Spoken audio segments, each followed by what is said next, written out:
প্রদর্শনী ম্যাচ প্রদর্শনী ম্যাচ এইমাত্র শেষ হলো। আমরা পেয়েছি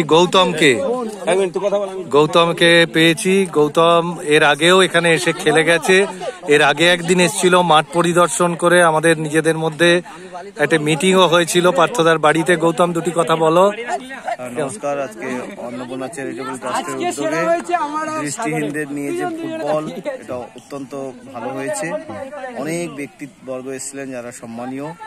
তো আশা রেখেছিলাম মাঠটা কানায় কানায় পূর্ণ হবে, আমাদের এই একটি ত্রুটির জন্য একটু দেরি হয়ে গেছে।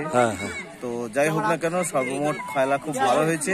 আগামী দিনে যদি আমরা ডাক পাই নিশ্চয়ই আরো ভালো। বাহ বাহ, আজকে খুবই দাবদাহ চলছে, খুবই গ্রীষ্মের এই ইয়েতে এই যারা ছেলেরা এসছে তাদেরও তো খেলতে খুব কষ্ট হয়েছে।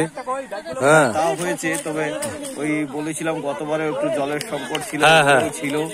তো এই জলের সংকটটা যদি মেটানো যেত আমার মনে হয় অনেক বেশি ভালো খেলা। হ্যাঁ, জলের ব্যবস্থাটা আর একটু থাকলে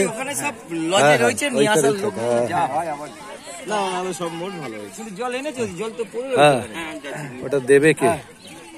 যাই হোক, খুবই ভালো। আমাদের এই প্লেয়াররা অসাধারণ তাদের পারফরমেন্স দেখালো। আমরা গেছিলাম, গৌতম, সঙ্গীতা, আমাদের সঙ্গে ছিলেন শ্রী পরিতোষ দাস মহাশয়। তিনি কলকাতায় গিয়ে অনেক ছবি টবি তুলেছিলেন তাদের বাড়িতে গিয়ে। আমরা এবার একটু সঙ্গীতার কাছে যাব।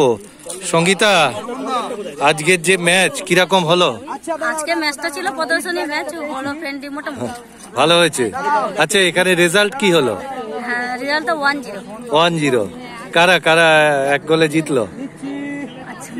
মনিরুদ্দিন কার দলে ছিল তাই তো ভুলে গেছি। মনিরুদ্দিন কোন দলে ছিল রে? এই তো না এনএসবি নাকি শ্রী চৈতন্য এক গোলে জয়লাভ করেছে।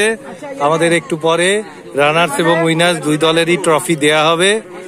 আমাদের এখানে অনেকেই যারা আগের বারও খেলে গেছে তারাও এসছে। এই যে দেখুন, এরা কি অসাধারণ প্রতিভায় একটা গোটা মাঠ দাপিয়ে খেলে গেল ফুটবল প্রদর্শনী ম্যাচ। এবং এরা শুধু প্রদর্শনী ম্যাচ না, এরা রীতিমতো কম্পিটিশন করে। এবং এই সঙ্গীতা বিদেশে গেছে ম্যাচ খেলতে, জাপানে গিয়ে সে ম্যাচ খেলে এলো কিছুদিন আগে। এরা আমাদের গৌরব, এরা আমাদের গর্ব। এরা সুস্থ থাকুক, এরা আরো সমাজে অনেক দূর এগিয়ে যাক, আমাদের এইটাই আন্তরিকভাবে কামনা মা অন্নপূর্ণা চ্যারিটেবল ট্রাস্টের পক্ষ থেকে।